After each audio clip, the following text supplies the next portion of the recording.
Hello दोस्तों, आज है 19 जनवरी 2026 दिन सोमवार का, हिंदी तिथि माघ शुक्ल प्रतिपदा। और आइए बात करते हैं आज के मुख्य समाचार, बड़ी खबरें, देश और दुनिया का ताजा अपडेट लेकर हाजिर हो गए। आज का ये वीडियो भी बहुत ही स्पेशल होगा, किसान भाइयों के लिए, युवाओं के लिए, पढ़ने वाले बच्चों के लिए, माताओं और बहनों के लिए और आम जनता से जुड़े कई महत्वपूर्ण फैसले जानने वाले हैं। वीडियो को आप पूरा ध्यान से आखिर तक जरूर देखिएगा और इस वीडियो को आप लाइक और शेयर भी जरूर कर दीजिएगा। जैसा कि आपको मालूम ही है, सबसे पहले हम चौंकाने वाली और अलर्ट भरी खबरों से शुरुआत करते हैं, लेकिन इससे पहले आपको बताएं प्रयागराज मौनी अमावस्या पर श्रद्धालुओं को लेकर अपडेट। मौनी अमावस्या पर संगम तट पर श्रद्धालुओं का जन सैलाब देखा गया। श्रद्धालुओं पर हेलीकॉप्टर से फूलों की बारिश भी की गई। माघ मेले के तीसरे और प्रमुख स्नान पर्व मौनी अमावस्या पर करोड़ों श्रद्धालुओं ने संगम में डुबकी लगाई। मेला प्रशासन के मुताबिक दोपहर 12 बजे तक 3 करोड़ से ज्यादा श्रद्धालु संगम में डुबकी लगा चुके थे। सुरक्षा व्यवस्थाएं भी व्यापक बंदोबस्त किए गए। और इसी बीच दोस्तों आपको बताएं, मौनी अमावस्या पर प्रयागराज संगम तट पर बड़ा हंगामा भी देखने को मिला। शंकराचार्य अभिमुक्तेश्वरानंद को रोकने के मामले में तीखी नोकझोंक हो गई। स्वामी अभिमुक्तेश्वरानंद सरस्वती रविवार को मौनी अमावस्या के अवसर पर संगम में पवित्र स्नान करने के लिए माघ मेला क्षेत्र में पहुंचे थे, लेकिन पुलिस प्रशासन ने ज्योतिर्मठ पीठ के शंकराचार्य अभिमुक्तेश्वरानंद सरस्वती के रथ को रोक दिया और इसके बाद फिर शंकराचार्य के समर्थकों और पुलिस में तीखी नोकझोंक भी हो गई और ऐसे में संगम पर माहौल तनावपूर्ण सा हो गया। पुलिस ने अभिमुक्तेश्वरानंद को रथ से नीचे नहीं उतरने दिया, कहा कि संगम तट पर जुलूस के साथ जाने की अनुमति नहीं है और इस पर शंकराचार्य ने आपत्ति जताई। पुलिस से झड़प के दौरान शंकराचार्य के समर्थक 20 से अधिक साधुओं को हिरासत में ले लिया गया। शंकराचार्य स्नान भी नहीं कर पाए। शिष्यों और पुलिस के बीच धक्का मुक्की जैसी घटनाएं भी देखने को मिली। वहीं इस पूरे मामले से नाराज शंकराचार्य अभिमुक्तेश्वरानंद अपने शिविर में धरने पर बैठ गए। उन्होंने कहा कि जब तक पुलिस प्रशासन ससम्मान प्रोटोकॉल के साथ नहीं ले जाएगा तब तक गंगा स्नान नहीं करूंगा। तो ऐसा घटनाक्रम भी देखने को मिला। और इसके अलावा देखिए आप, हरियाणा के ड्राइवर की 10 करोड़ रुपए की लॉटरी निकली है। हाँ, हरियाणा में सिरसा के रहने वाले पृथ्वी सिंह की 10 करोड़ रुपए की लॉटरी निकली। दोस्तों, पृथ्वी सिंह पैसे से वैसे ड्राइवर है और उन्होंने Punjab state dear lottery Lohri Makar Sankranti bumper 2026 में ये पहला इनाम जीतकर सबको हैरान कर दिया है। और इस बात के लिए तो यहाँ उनके लिए एक लाइक जरूर बनता है। इनाम जीतने की जानकारी मिलने के बाद पृथ्वी सिंह के घर में खुशियों का माहौल सा बन गया। परिवार वालों ने ढोल नगाड़े बजाकर नोटों की माला पहनाकर उनका स्वागत भी किया।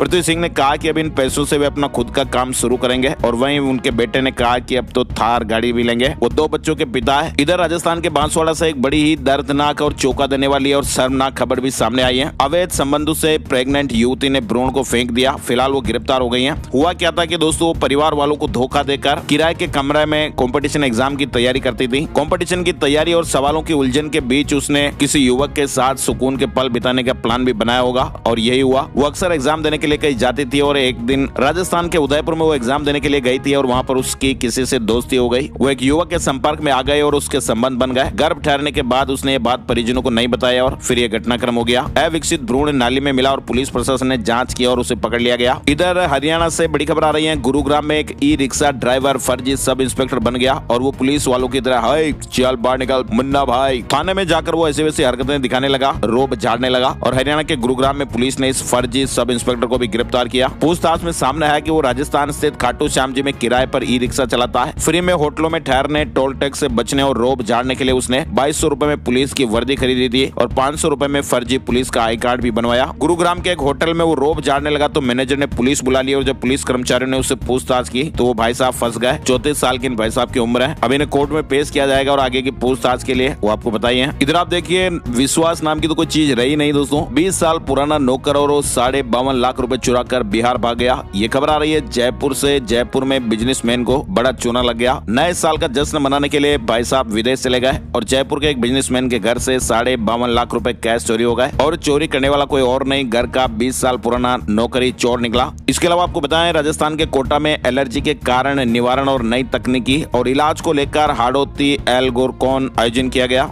और इस कॉन्फ्रेंस में प्रदेश के 350 से ज्यादा डॉक्टरों ने शिरकत की। एलर्जी भी तेजी से बढ़ रही है और इसका मुख्य कारण प्रदूषण बताया गया। उन्होंने कहा कि एलर्जी के लिए पहले कारण ढूंढा जाए और फिर निवारण किया जाए। बच्चों में भी एलर्जी के मामले बढ़ रहे हैं। आंखों से पानी आना, गला खराब होना, जुकाम, चीखें आना, सांस फूलना। वैसे कई सारे बच्चों में फूड एलर्जी भी होती है, तो ऐसे में प्रॉपर टेस्ट किया जाना चाहिए और प्रॉपर टेस्ट के बिना बच्चों के खाद्य पदार्थों को बंद नहीं करने चाहिए, नहीं तो फिर बच्चों का इम्यूनिटी सिस्टम भी कमजोर हो जाता है। तो इसीलिए एलर्जी का कारण ढूंढना जरूरी है। और वैसे भी दोस्तों आपको बताइए, आजकल तो नई नई टेक्नोलॉजी, नई नई जांचों के माध्यम से एलर्जी के जो कारण है उनको जानना बहुत ही आसान हो चुका है। इधर आप देखिए, राजस्थान से एक और बड़ी घोटाले की खबर आई है। राजस्थान के श्री गंगानगर में पंजाब एंड सिंध बैंक की 2 शाखाओं के बैंक अधिकारियों की मिलीभगत से 1621 करोड़ रुपए का एक बड़ा घोटाला उजागर हुआ है। सीबीआई जोधपुर महत्वपूर्ण है। इस मामले में बैंक के 2 तत्कालीन ब्रांच मैनेजर समेत 30 से ज्यादा लोगों और फर्मों के खिलाफ 2 अलग-अलग एफआईआर भी दर्ज की हैं। घोटालेबाजों ने साइबर फ्रॉड और मनी लॉन्ड्रिंग की काली कमाई को सफेद करने के लिए म्यूल अकाउंट का इस्तेमाल किया और आरोपियों ने कुछ ही महीनों में 17 बैंक खातों के जरिए हजारों करोड़ रुपए इधर उधर कर दिए। इधर आप देखिए केदारनाथ धाम और बद्रीनाथ धाम में अभी तक बर्फ नहीं जमी। नासा की सैटेलाइट तस्वीरों में पहाड़ सूखे काले से दिख रहे हैं। उत्तराखंड में इस बार सर्दियों के पीक सीजन में भी हिमालय के कई इलाकों में सामान्य के मुकाबले बहुत ही कम हिमपात रिकॉर्ड हुआ है। इधर बिहार से बड़ी खबर आ रही है। बिहार के परिवहन कार्यालय में 69 लाख रुपए के गबन का खुलासा हुआ है। आरटीपीएस काउंटर से टैक्स वसूल किया गया, लेकिन वो खजाने तक पैसा पहुंचाए नहीं। फिलहाल डाटा एंट्री ऑपरेटर के खिलाफ एक एफआईआर दर्ज की गई है। भोजपुर के जिला परिवहन कार्यालय से जुड़ा अपडेट आ रहा है। इधर छत्तीसगढ़ से भी बड़ी खबर आ रही है। एक रिटायर्ड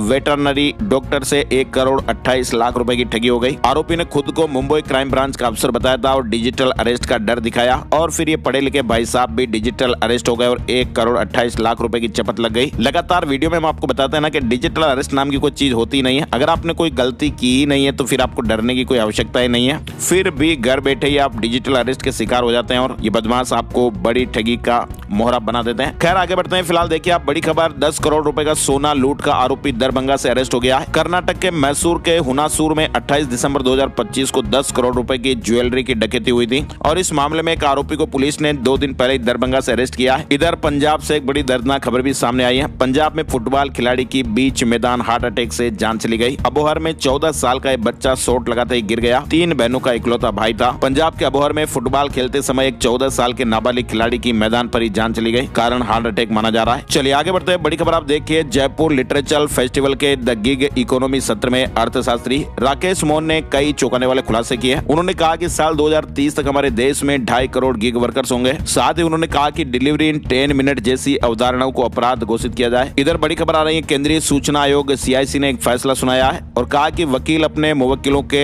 मुकदमों के लिए सूचना के अधिकार यानी RTI अधिनियम का उपयोग नहीं कर सकते। आयोग ने कहा कि पारदर्शिता कानून का उपयोग व्यक्तिगत लाभ के लिए नहीं किया जा सकता है। ये सार्वजनिक हित में है। ये निर्णय हरियाणा के एक मामले में सामने आया है। साथ ही आपको बताएं, संयुक्त अरब अमीरात के राष्ट्रपति शेख मोहम्मद बिन जायद अल नहयान आज 19 जनवरी 2026 को भारत की आधिकारिक यात्रा पर आ रहे हैं। ये उनकी राष्ट्रपति के तौर पर तीसरी और पिछले दशक में 5वीं भारत यात्रा होने जा रही है और दोनों देशों के बीच कोई बड़ी डील भी हो सकती है। साथ ही महाराष्ट्र से बड़ी खबर में देखिए, BMC चुनाव रिजल्ट के 2 दिन बाद डिप्टी CM एकनाथ शिंदे ने रविवार को कहा मुंबई का मेयर महायुति गठबंधन से ही बनेगा। भारतीय जनता पार्टी के बाद शिवसेना दूसरी सबसे बड़ी पार्टी बनकर उभरी है। शिंदे ने बांद्रा के होटल ताज लैंड्स एंड में मौजूद पार्टी के सभी 29 पार्षदों से भी मुलाकात की।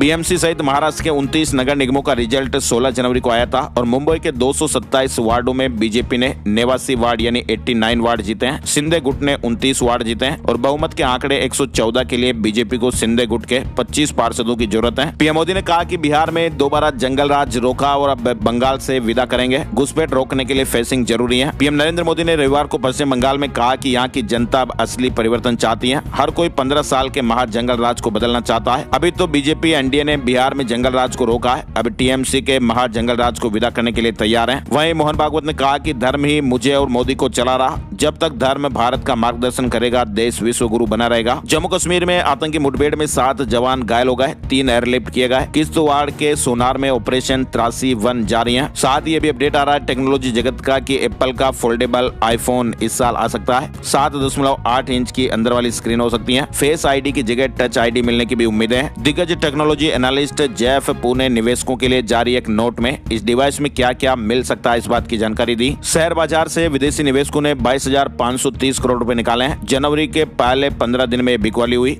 मार्केट की हाई वैल्यूएशन और कमजोर रुपया इसका कारण रहा। यानी भारतीय शेयर मार्केट में विदेशी निवेशकों की बिकवाली का दौर नए साल में भी देखने को मिल रहा है। साल 2026 की शुरुआत के साथ ही जनवरी के पहले 15 दिनों में ही विदेशी निवेशकों ने घरेलू बाजार से 22,530 करोड़ रुपए के शेयर बेच दिए। इधर आप देखिए, अल्फला ग्रुप चेयरमैन की दिल्ली कोर्ट में सुनवाई 31 तारीख को होगी। मनी लॉन्ड्रिंग को लेकर चार्जशीट दाखिल की गई है। नई दिल्ली विश्व पुस्तक मेले के आखिरी दिन की ढलती शाम में भी पुस्तकों के स्टॉल पर पुस्तक प्रेमियों की भारी भीड़ जुटी रही। और वैसे दोस्तों बताया जा रहा है कि पिछले साल की तुलना में इस बार रिकॉर्ड संख्या में लोग यहाँ पहुंचे थे और कारण ये भी रहा कि इस बार मेले में निःशुल्क प्रवेश था, निःशुल्क एंट्री थी। देश विदेश से यहाँ 20 लाख से ज्यादा लोग पहुंचे हैं। 10 से लेकर 18 जनवरी 2026 तक ये नई दिल्ली विश्व पुस्तक मेला आयोजित हुआ। 35 से अधिक देशों के 1000 से अधिक प्रकाशकों ने इसमें भाग लिया। चलिए बड़ी खबर देखिए आप, पश्चिम बंगाल में SIR हियरिंग को लेकर बर्दवान में तनाव सा माहौल हो गया। मजिस्ट्रेट के ऑफिस में TMC और बीजेपी में झड़प भी देखने को को मिली। इधर जम्मू कश्मीर में गणतंत्र दिवस से पहले सांबा सीमा पर लगातार पाकिस्तानी ड्रोन देखे जा रहे हैं। रविवार को रामगढ़ सेक्टर में लगभग 11:30 बजे ड्रोन देखे गए। सुरक्षा बल हाई अलर्ट पर और तलाशी अभियान भी तेज किए हुए हैं। बजट 2026 से जुड़ा अपडेट भी आ रहा है। बजट 2026 आने में बस कुछ ही दिनों का समय बचा हुआ है और देश भर के टैक्स पेयर्स को इस बार भी इनकम टैक्स में और राहत की उम्मीद है। पिछले साल सरकार ने टैक्स दरों में बड़ी कटौती कर लोगों की खर्च करने की क्षमता बढ़ाने की कोशिश की थी। सरकार ने 12 लाख रुपए तक की सालाना आय को टैक्स फ्री कर दिया और इस बार भी टैक्स को लेकर कई बड़े अपडेट देखने को मिल सकते हैं और आम लोगों को फायदा मिल सकता है। इसके अलावा देखिए आप, रेलवे ने वंदे भारत स्लीपर ट्रेन के लिए सख्त नियम जारी किए हैं और नए आदेशों के मुताबिक ट्रेन छूटने से 8 घंटे पहले तक टिकट कैंसिल कराने पर यात्रियों को कोई भी रिफंड नहीं मिलेगा। वहीं 72 से 8 घंटे के बीच कैंसिलेशन पर 50% किराया काट लिया जाएगा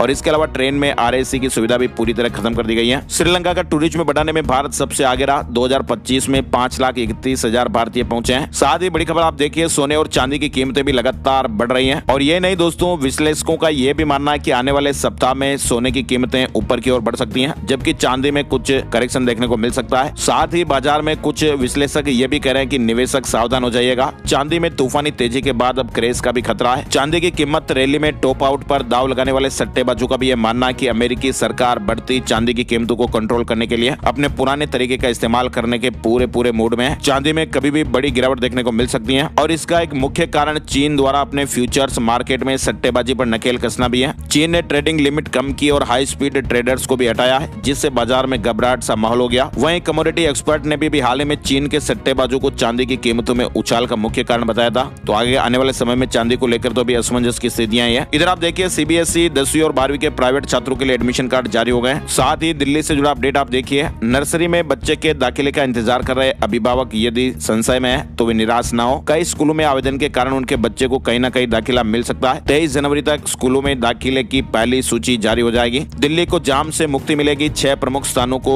ट्रैफिक जीरो टॉलरेंस जोन बनाया गया है। आनंद विहार, आजादपुर, मंडी चौक समेत कई क्षेत्रों में अवैध पार्किंग और ट्रैफिक उल्लंघन पर सख्त कार्रवाई की जा रही है। इसके अलावा आप देखिए, दिल्ली विश्वविद्यालय में फीस बढ़ोतरी एक नियमित प्रक्रिया बन गई है, जिससे छात्र और कॉलेज प्रशासन भी चिंतित है। पिछले 6 महीनों में ये दूसरी बढ़ोतरी हुई और वैसे 4 सालों में केंद्रीय फीस में कुल 156% तक की बढ़ोतरी हो चुकी है। वहीं बड़ी खबर आप देखिए, ब्राजील और नाइजीरिया बने भारतीय दवा कंपनियों के मुख्य निर्यात गंतव्य, बढ़ोतरी देखी गई है। इधर बंगाल विधानसभा चुनाव से पहले TMC के लिए गुड न्यूज आई है। नंदीग्राम सहकारी चुनाव में सभी सीटें जीती। तृणमूल कांग्रेस ने नंदीग्राम सहकारी समिति चुनाव में बीजेपी को 12-0 से हराकर बड़ी जीत दर्ज की है। इधर आप देखिए, अमेरिकी राष्ट्रपति डोनाल्ड ट्रंप ने प्रधानमंत्री नरेंद्र मोदी को गाजा के लिए बने बोर्ड ऑफ पीस में शामिल होने का न्योता दिया है। ये बोर्ड गाजा में हथियारों के खात्मे, मानवीय सहायता और पुनर्निर्माण की निगरानी करेगा। रूस और चीन के बीच बिजली के व्यापार पर फिलहाल ब्रेक लग गया है। चीन ने रूस की बिजली महंगी होने के कारण उसे खरीदने से साफ साफ मना कर दिया है। इधर आप देखिए, डोनाल्ड ट्रंप की ग्रीनलैंड खरीदने की जिद ने दुनिया भर के बाजारों में भी खलबली मचा दी है। नाटो देशों को दी गई टैरिफ की धमकी से सोने चांदी की कीमतों में भी उछाल आने के आसार है और भारतीय शेयर बाजार में भी उतार चढ़ाव तय माना जा रहा है। ट्रंप की ग्रीनलैंड जिद से नाटो देश सहम गए हैं। इधर आप देखिए, ग्रीनलैंड में डोनाल्ड ट्रंप के विरोध में हजारों लोग सड़कों पर उतरा है और कहा कि हमारा देश बिकाऊ नहीं है। और तो और अमेरिका के साथ ट्रेड एग्रीमेंट रोकने की तैयारी में यूरोपीय संघ भी ग्रीनलैंड को लेकर अमेरिका और यूरोप में ठन गई है। 8 देश लामबंद हो गए हैं और मंदी की आहट भी अब तेज बताई जा रही है। दरअसल दोस्तों, ग्रीनलैंड को लेकर अमेरिका और यूरोप के बीच अब तनाव भारी बढ़ गया है। राष्ट्रपति डोनाल्ड ट्रंप ने ग्रीनलैंड पर समझौते के लिए यूरोपीय देशों पर टैरिफ लगाने की धमकी दी और इसके जवाब में अब डेनमार्क समेत 8 यूरोपीय देश एकजुट हो गए हैं और इस पूरे मामले से अब अमेरिका और यूरोप के रिश्तों में खटास आने के साथ साथ आर्थिक मंदी की चिंताएं भी बढ़ गई हैं। ट्रंप के ऐलान के अगले ही दिन यूरोप के 8 देशों Denmark, Finland, France, Germany, Netherland, Norway, Sweden और ब्रिटेन ने एक संयुक्त बयान जारी किया और इन देशों ने कहा कि वे डेनमार्क और ग्रीनलैंड के लोगों के साथ पूरी मजबूती से खड़े हैं। इधर EU ने भी इमरजेंसी मीटिंग बुलाई है।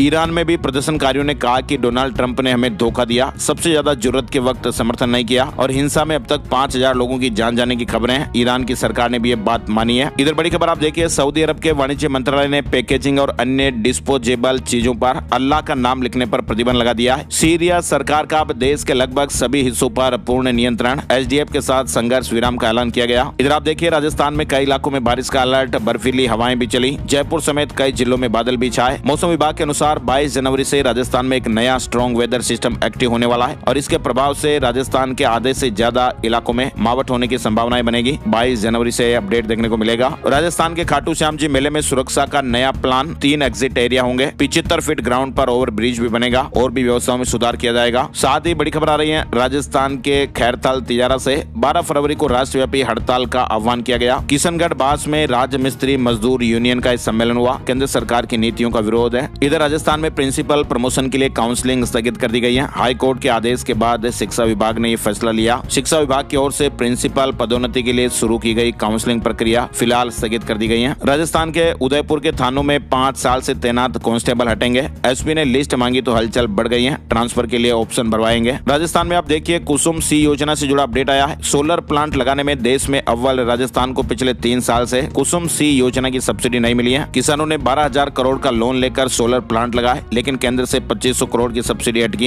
इधर मध्य प्रदेश से अपडेट में आप देखिए इंदौर से हटाए गए निगमायुक्त को फिर पोस्टिंग मिली। 16 दिन बाद पर्यटन विकास निगम का एमडी बनाया गया है। मध्य प्रदेश में 26 IAS अफसरों के तबादले हुए। मध्य प्रदेश परिवहन विभाग ने वाहन चालकों को बड़ी राहत देते हुए मोटरयान कर और पेनल्टी के बकाया भुगतान पर 90% तक छूट दी है। ये छूट मध्य प्रदेश शासन परिवहन विभाग की अधिसूचना 12 अगस्त 2025 के तहत दी जा रही है। इंदौर को लेकर भी अपडेट है। 31 मार्च तक वाहन कर बकाया पर 90% छूट मिलेगी। इंदौर में स्क्रैप कराने पर भी बड़ा लाभ मिलेगा और नए वाहन पर भी छूट। इसके अलावा देखिए आप यूपी से बड़े अपडेट, लखनऊ छावनी स्थित आर्मी मेडिकल कॉर्प्स AMC के स्टेडियम में 6 फरवरी से अग्निवीर भर्ती रैली का आयोजन किया जाएगा और ये भर्ती रैली 20 फरवरी तक चलेगी। इसमें उत्तर प्रदेश के 13 जिलों के लगभग 13,000 चयनित अभ्यर्थी भाग लेंगे। साथ ही आप देखिए यूपी में 2 लाख शहरी परिवार वालों के लिए खुशखबरी आई है। PM आवास योजना शहरी 2.0 लाभार्थियों के बैंक खातों में राशि ट्रांसफर की गई। मुख्यमंत्री जी ने हर लाभार्थी के खाते में 1-1 लाख रुपए की पहली किस्त भेज दी है। उत्तर प्रदेश के शहरों में बड़े छोटे धार्मिक मेलों का खर्च उठाएगी सरकार। यानी उत्तर प्रदेश सरकार अब शहरों में लगने वाले बड़े धार्मिक मेलों के साथ साथ छोटे और स्थानीय महत्व के धार्मिक मेलों का भी खर्च उठाएगी। वित्तीय वर्ष 2025-26 में प्रांतीय मेलों के लिए स्वीकृत 50 करोड़ रुपए की धनराशि खर्च की जाएगी। यूपी में आप देखिए BHU में अब दिव्यांग छात्रों को निःशुल्क भोजन मिलेगा। 15 छात्रवृत्ति योजनाओं को शुरू किया गया। लखनऊ की आबादी लगभग 53 लाख, 1.5 लाख से ज्यादा किराएदार, लेकिन ऑपरेशन पहचान में केवल अभी 13,000 रजिस्ट्रेशन हुए हैं। इसके अलावा देखिए बिहार सरकार मार्च तक भूमि माफियाओं का सफाया करेगी। बिहार राज्य भर में सक्रिय जमीन माफिया का अगले मार्च तक हिसाब कर दिया जाएगा। इधर बिहार से एक और खबर देखिए आप, नेशनल और स्टेट हाईवे पर ई-रिक्शा नहीं चलेंगे। परिवहन विभाग को सभी DTO को निर्देश जारी। सभी जिलों में जुगाड़ गाड़ियों पर भी रोक लगाई गई है। नेशनल और स्टेट हाईवे पर अब ई-रिक्शा नहीं चलेंगे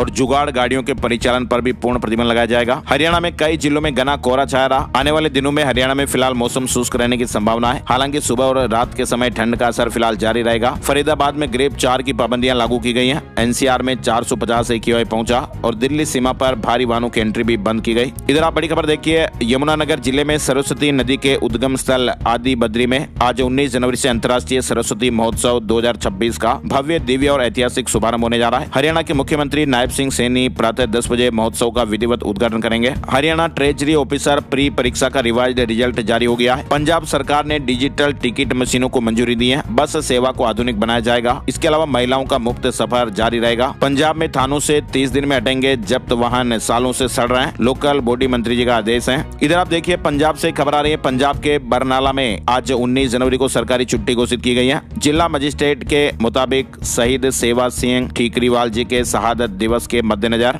यह अवकाश रहेगा। सरकारी अर्ध सरकारी कार्यालयों, सरकारी निजी स्कूलों, कॉलेजों, विश्वविद्यालयों, शैक्षणिक संस्थानों, सरकारी और प्राइवेट कार्यालयों, बैंकों आदि में आज छुट्टी रहेगी। यह आदेश उन शिक्षण संस्थानों में लागू नहीं होगा जहां पर परीक्षाएं चल रही हैं। ये केवल पंजाब के बरनाला से जुड़ा अपडेट है और आज 19 जनवरी को यहाँ सरकारी छुट्टी घोषित की गई है। स्थानीय अवकाश है। साथ ही आप देखिए हिमाचल प्रदेश में भी मौसम में बदलाव दिखाई देगा। पश्चिमी विक्षोभ एक्टिव होने वाला है। 2 दिन बारिश और बर्फबारी का अनुमान भी रहेगा। 22 और 23 तारीख को मौसम में विशेष बदलाव दिखाई दे सकता है। हिमाचल प्रदेश में 132 करोड़ से बनेंगे 13 नए महिला छात्रावास। वहीं मुख्यमंत्री सुखविंदर सिंह सुक्खू ने बताया कि आंगनबाड़ी केंद्रों को प्री स्कूल में भी बदला जा रहा है। हिमाचल प्रदेश में स्कूलों के पाठ्यक्रम में बड़ा बदलाव होगा। SCERT की बैठक 20 जनवरी को महत्वपूर्ण बैठक होने वाली है। कक्षा 5 से 12वीं का पाठ्यक्रम बदला जाएगा। इसके अलावा उत्तराखंड से अपडेट आ रहा है, उत्तराखंड के हिमालयी महाकुंभ कहे जाने वाली नंदा देवी राजजात यात्रा इस साल नहीं होगी। यह ऐलान श्री नंदा देवी राजजात समिति ने कर्णप्रयाग में किया किया। उत्तराखंड युवा कांग्रेस का में भी अंकिता अभियान शुरू, बोले कि यह हर बेटी की लड़ाई है। अंकिता भंडारी हत्याकांड को लेकर उत्तराखंड की राजनीति एक बार फिर गर्मा गई है। उत्तराखंड में 15 साल पुरानी गाड़ियों पर सख्ती की जाएगी, बिना कागज घुसते ही ई चालान कट जाएगा। 7 टोल प्लाजाओं पर आज से ही निगरानी व्यवस्थाएं शुरू होने वाली हैं। ये ई डिटेक्शन एक मॉडर्न डिजिटल निगरानी सिस्टम होगा जो फास्टैग और वाहन नंबर के जरिए टोल प्लाजा से गुजरते ही वाहन की पहचान कर लेगा, और जो वाहन सड़कों पर बिना परमिट, बिना बीमा और बिना फिटनेस वाले वाहन होंगे ना, उन्हें पहचान लिया जाएगा। उत्तराखंड में ये आज से नया अपडेट देखने को मिलेगा। इसके अलावा देखिए आप, उत्तराखंड में 45 दिन से नर्सिंग अभ्यर्थी धरने पर, आज सीएम आवास कूच और सामूहिक मुंडन का ऐलान भी किया उन्होंने। सोमवार को सुबह 11 बजे नर्सिंग एकता मंच मुख्यमंत्री आवास कूच करेगा। बिहार में जूनियर रेजिडेंट की 1445 नौकरियां निकली हैं। शेयर बाजार में इस हफ्ते भी उतार चढ़ाव की उम्मीद रहेगी। यूएस ईरान तनाव और FII बिकवाली से मार्केट पर दबाव बना हुआ है। और चलते चलते एक नजर अब आज का राशिफल भी जान लेते हैं। आज 19 जनवरी सोमवार को मेष राशि वालों की भागदौड़ सफल रहेगी और काम समय पर निपटेंगे। वृष राशि वालों को नए एग्रीमेंट मिल सकते हैं और आर्थिक स्थितियों में भी सुधार के संकेत हैं। मिथुन राशि वालों को दूर स्थान से काम के मौके मिलेंगे और नौकरी में यात्रा की सूचना आ सकती है। तुला राशि वालों के लिए धन और लक्ष्य दोनों के लिहाज से आज दिन मजबूत रहेगा, पुराने भुगतान भी मिल सकते हैं। कुंभ राशि वालों का लंबा रुका हुआ काम पूरा होने की संभावना है, इसलिए ध्यान बनाए रखें। मीन राशि वालों के नए संपर्क भी बनेंगे और कामकाज में उपलब्धियों का योग है। आज के मुख्य समाचार में फिलहाल बस इतना ही अपडेट। वीडियो को आप लाइक और शेयर जरूर कीजिएगा और आज के इस वीडियो में आपको कौन सी खबर सबसे महत्वपूर्ण लगी कमेंट करके जरूर बताइएगा।